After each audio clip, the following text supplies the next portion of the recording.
I don't have a lot to say today.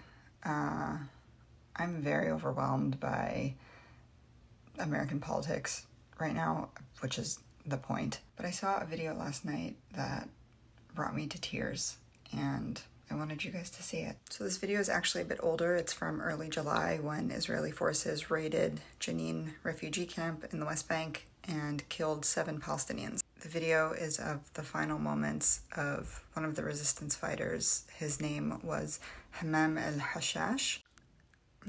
And it's a video of him wounded, recording his final goodbyes and talking to his mom and dad. Here it is. أنا محاصر ومستعوذ والدرون فوقي بحبك أنت وأبوي بحبكم كلكم ادعوا لي أعمل صدقات جارية عن روحي إن شاء الله بكون شفيع لكم يوم القيامة يلا باي بحبكم كثير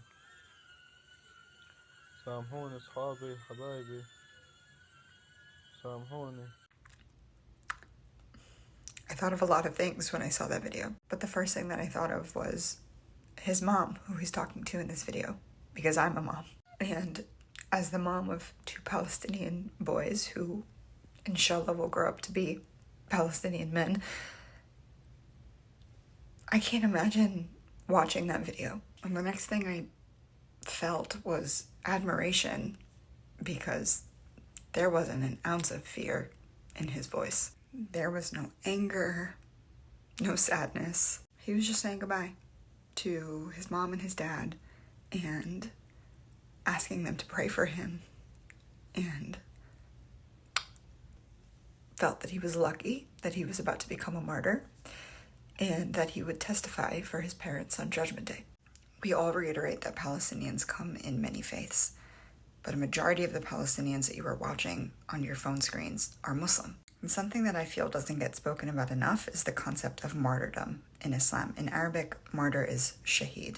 And the idea of becoming a martyr is actually something that has been weaponized against Muslims by the West. There are a lot of people who still have these unconscious biases when it comes to understanding Arabs, Palestinians, Muslims. They get weirded out when we refer to those who have died in Palestine as martyrs. Every Palestinian that exists on Palestinian land is a piece of the resistance. When you are up against a nuclear monster that is hell-bent on wiping out an entire people and exploiting the land, your existence on that land is a form of resistance. Palestinians continue to exist on Palestinian land in an effort to protect it. Therefore, any Palestinian who is killed on Palestinian land by said nuclear monster is a martyr. And in Islam, we believe that this world is temporary and that it is a test for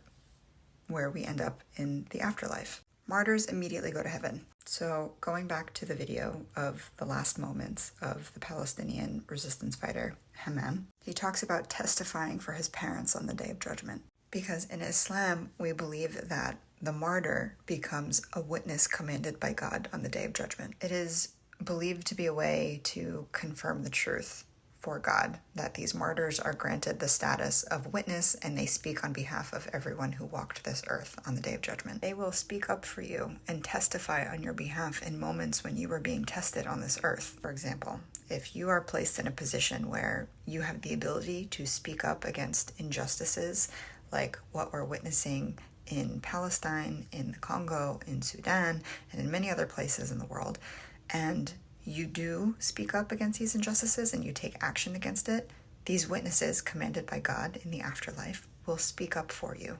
They will also tell God if you did nothing. And in Islam, now this is for all my Muslim influencers who are still silent, it is an obligation to speak out and act against injustices that you are witness to.